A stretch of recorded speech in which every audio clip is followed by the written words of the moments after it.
Mind or behavior? That's the big tug of war that shaped psychology. Here's the 120-second tour. In the late 1800s, Wilhelm Wundt set up the first psychology lab in Leipzig. He called psychology the study of the mind, introspection, sensations, thoughts. He wanted to peek inside consciousness itself.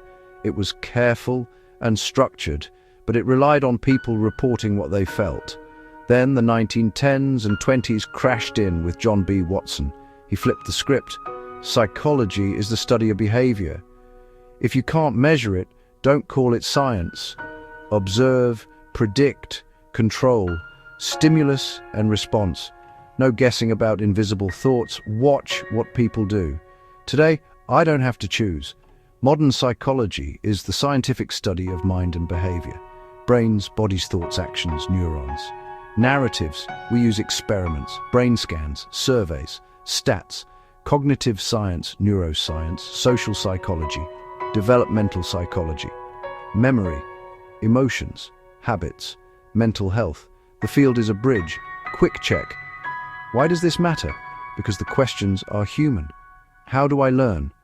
Why do I procrastinate? What helps with anxiety? What helps with grief? What helps changing a habit that won't budge? The answers live where mind meets behavior.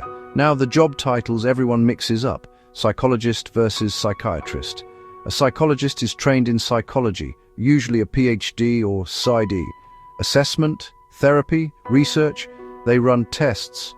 They deliver talk therapies like CBT, and they study how people think and act. In most places, they don't prescribe medication.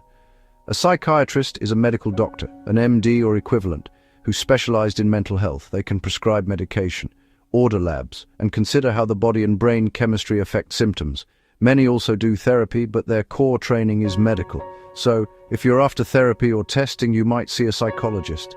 If medication might be part of the plan, a psychiatrist steps in, often as part of a team with psychologists and therapists. Mind versus behavior started as a debate. The best answers today use both. Because to understand people, I need to know what's happening in your head and what shows up in your life. That's psychology.